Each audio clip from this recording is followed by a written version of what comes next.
You know that feeling when your digital calendar looks like a Tetris board of overlapping commitments? Your chest tightens, breath shallow, as you scroll through color-coded blocks representing meetings, deadlines, social obligations, personal goals, each square a tiny prison of expectation. You know that feeling when your kitchen counter becomes a landscape of half-started wellness projects? Protein powder next to abandoned meditation apps, yoga mat crumpled beside nutrition books, supplement bottles creating a chaotic constellation of potential self-improvement. Your shoulders grow heavy, hands trembling slightly as you realize how many unfinished promises live in this small space. You know that feeling when your closet becomes a museum of potential identities? Work blazers hanging beside festival clothes, minimalist capsule wardrobe guides stacked near impulse purchase statement pieces. Your stomach churns with the weight of unresolved personal narratives. Who are you actually trying to become? These moments aren't just clutter. They're symptoms of a deeper complexity that suffocates your spirit. Thoreau understood something profound. Modern life doesn't just occupy space, it colonizes your inner landscape. Simplicity isn't about having less. It's about making room for what truly matters. Each abandoned project, each overcrowded calendar slot represents an unconscious negotiation with your authentic self. What if complexity is actually a defense mechanism? A way of avoiding the uncomfortable clarity that comes when you strip away the unnecessary? Your body knows before your mind comprehends. That tightness in your chest, those trembling hands, they're signals. Invitations to pause. To breathe. To recognize that every commitment, every object, every digital notification is a choice. The path forward isn't about ruthless elimination. It's about intentional curation. About listening to the quiet voice beneath the noise. Are you ready to hear what simplicity is whispering? That fear you just felt? It is costing you more than you realize. Simplicity isn't about having less. It's about making space for what truly matters. David Thoreau understood this profoundly. Every unnecessary object, commitment, and distraction drains your mental and emotional bandwidth. Consider your digital workspace. You open your laptop, and 17 browser tabs assault your vision. Unfinished projects. Half-read articles. Abandoned design drafts. Your chest tightens. Breath becomes shallow. Shoulders curl inward under invisible weight. Or your kitchen drawer, that chaotic universe of mismatched takeout menus, expired coupons, tangled charging cables. Each item whispers a tiny story of incompletion. Your hands start trembling. Not from cold, but from the silent overwhelm of accumulated potential energy never transformed. Imagine the graphic designer whose desk resembles a cartography of abandoned dreams. Sketches from 3 years ago. Unfinished logos. Clients who never called back. Her stomach churns. Jaw clenches so tight her molars ache. Every unresolved project is a tiny anchor, preventing forward motion. Clutter isn't just physical. It's mental, emotional, spiritual. Each unresolved task, each unnecessary possession, each lingering commitment creates invisible friction. You're spending energy managing complexity instead of creating, healing, connecting. The cost? Your creativity. Your peace. Your potential. This isn't about minimalism. It's about intentionally. About choosing what deserves your finite attention. About recognizing that every yes to something unnecessary is a no to something meaningful. Your life is not an infinite storage container. It's a living, breathing ecosystem that requires careful cultivation. What will you release today? So why do we do this to ourselves? The answer lies in a fundamental misunderstanding. You're standing in your closet, surrounded by clothes with tags still attached, shirts you've never worn, jackets bought on impulse, pants that might fit someday. Your chest feels tight, breath shallow, hands trembling slightly as you touch fabric that represents not just clothing, but accumulated desires, unmet expectations, and the constant whisper of consumer culture. This isn't just about clothes. It's about how we've been taught to measure our worth through accumulation. Your shoulders grow heavy with the weight of unused potential, each unworn shirt a silent reminder of choices made not from intention, but from a desperate attempt to fill some undefined emptiness. Thoreau understood something profound. Complexity is not a badge of honor. When we crowd our lives with things, we suffocate our actual living. Your stomach churns with a recognition. You're not collecting items, you're collecting distractions. Imagine reducing your world to what truly matters. Not through deprivation, but through radical clarity. Each object a deliberate choice. Each possession a tool, not a trophy. Your jaw unclenches as you realize simplicity isn't about having less, it's about making space for what genuinely resonates. The modern world bombards you with messages. More is better, complexity equals success. But your body knows the truth. When you're overwhelmed, your breath becomes shallow. Equals when you're aligned, you breathe deeply. Thoreau didn't just write about simplicity, he lived it. At Walden Pond, he demonstrated that true richness comes from experience, not excess. Your hands start sorting, not with anxiety, but with a growing sense of liberation. You're not minimizing. You're clarifying. Each item you release is a declaration. I choose my energy. I choose my attention. Simplicity isn't a constraint. It's your most powerful form of freedom. Equals now that we understand where this wisdom comes from, let us break down exactly how it works. Simplicity isn't about having less. It's about making space for what matters most. You're standing in your garage, surrounded by half-finished projects. Bicycle wheels leaning against dusty shelves. Unread books stacked in precarious towers. Paint cans with dried rims. Your chest feels tight, overwhelmed by potential and paralysis. This is where simplicity becomes a scalpel. First principle, identify your core intention.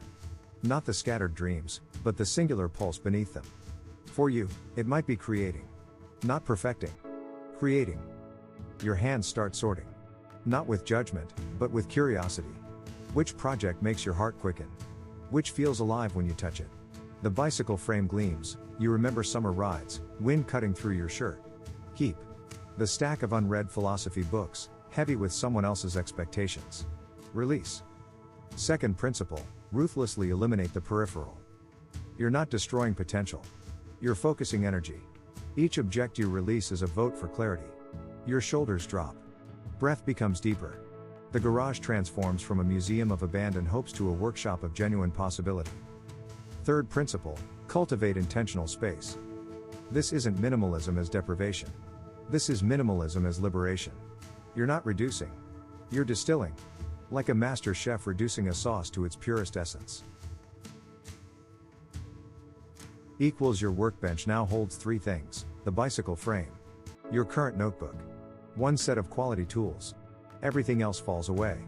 Thoreau understood this decades before Marie Kondo. Simplicity isn't about having nothing.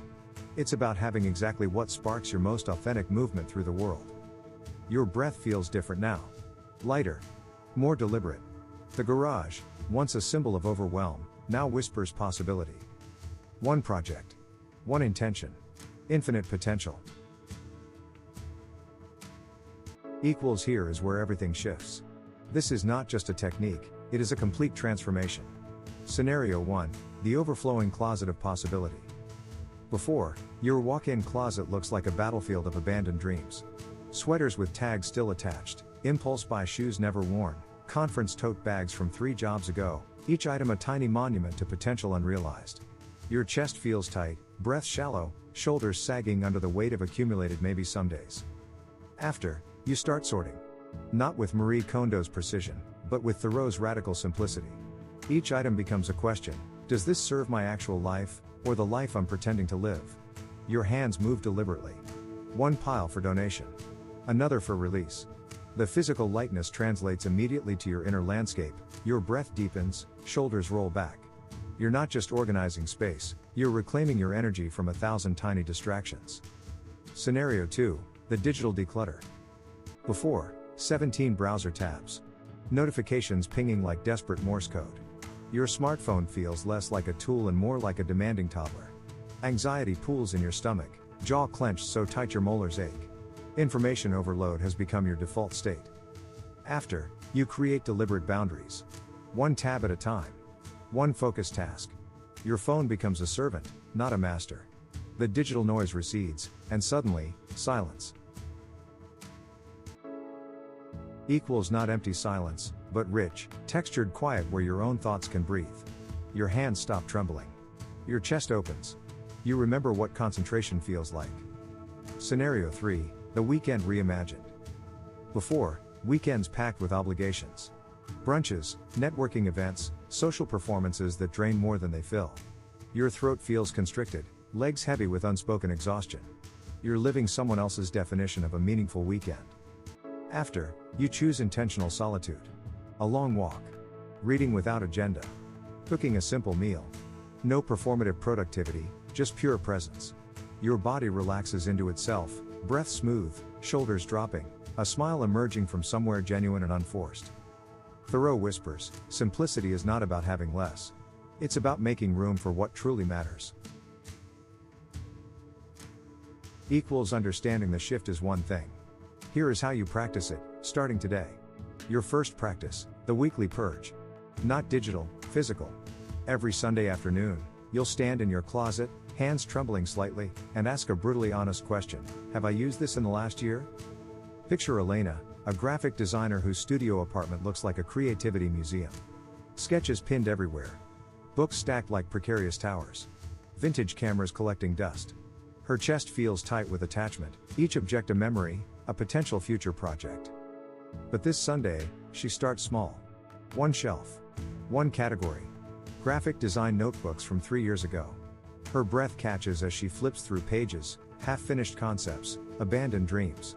Her hands hover, then decisively pull out a stack. Donate. Release. The second practice, the single task sanctuary. Choose one daily activity and do it with complete, monk-like attention.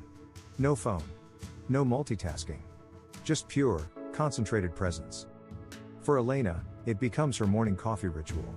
She grinds beans slowly, feeling each rotation of the grinder. Watches steam rise. Inhales deeply. No podcast. No email checking. Just coffee. Her shoulders, usually bunched with digital anxiety, begin to soften. Thoreau understood something profound: complexity is a choice. Simplicity isn't deprivation, it's liberation. By week 4, Elena notices shifts. Her apartment breathes differently. Her mind feels clearer. Equals those purge notebooks? They weren't holding potential, they were blocking potential. Common mistake, thinking simplicity means becoming minimalist overnight. No. It's incremental. Gentle. Intentional. Your body will tell you when you're moving correctly. That lightness in your chest. The way your breath becomes deeper. How your hands feel less clenched, more open. Simplicity isn't about having less. It's about making room for what truly matters. Equals once you have practiced these techniques, the next step is weaving them into daily life. You wake before the city stirs, when streetlights still flicker and silence hangs thick as morning fog. Your coffee steams in a chipped ceramic mug, not the expensive espresso machine, but something simple, functional. At the community garden where you volunteer, a young woman struggles with overgrown tomato vines. Her shoulders hunch with frustration, hands tangled in wayward green tendrils. You notice her grip tightening, breath shallow. Instead of offering complicated advice, you hand her pruning shears and demonstrate one clean, intentional cut. Watch how the unnecessary falls away, leaving only what matters. During your lunch break at the small nonprofit where you work, budget discussions could spiral into complexity.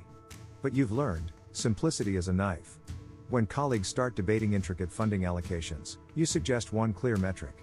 Your voice is calm, your suggestion precise. The room quiets. Sometimes clarity sounds like a whisper amid noise. Later, walking home, you pass a construction site. Workers dismantle an old building, brick by brick. Each movement deliberate. No wasted motion. You recognize this as a metaphor, how we deconstruct unnecessary complications in our lives, removing what no longer serves us. Your evening unfolds quietly. No television. No scrolling. Just a book, a blanket, the soft rhythm of your breath. Equals you're not pursuing minimalism as a trend, but as a practice of radical intention. Each choice, what you eat, how you spend time, whom you engage with, becomes an act of clarity. Your chest feels lighter. Your mind, usually a tangled web of anxieties, now resembles a clean, open field. Simplicity isn't about having less. It's about making room for what truly matters. This is not perfection, it is direction. Equals let us bring this full circle. Remember where we started? You've journeyed through layers of complexity, peeling back the unnecessary until only what truly matters remains. Like Thoreau walking away from societal noise toward Walden Pond, you've discovered that simplicity isn't about having less, it's about making space for what genuinely resonates. Consider 3 moments where simplicity transforms everything. When your teenager asks for advice about a fractured friendship, you no longer launch into a lecture. Your breath stays calm. Your hands rest open on the kitchen counter. You listen, truly listen, without trying to fix or control. One question emerges: what do you feel? Not judgment. Not strategy. Just presence.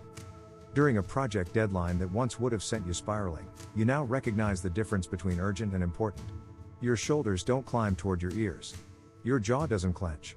You make 3 clear choices: delegate what can be delegated, and accept what cannot be changed.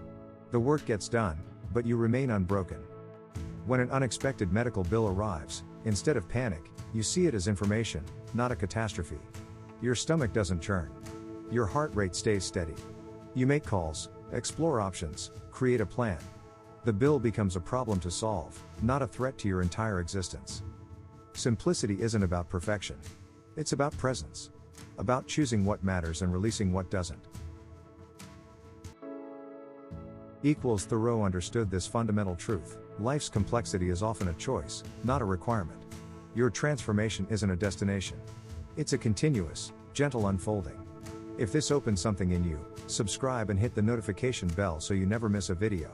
Share this with someone ready to hear it. Drop a comment: what insight hit you hardest? Watch the video appearing on screen now. Your transformation starts not tomorrow, right now, in this breath, in this choice.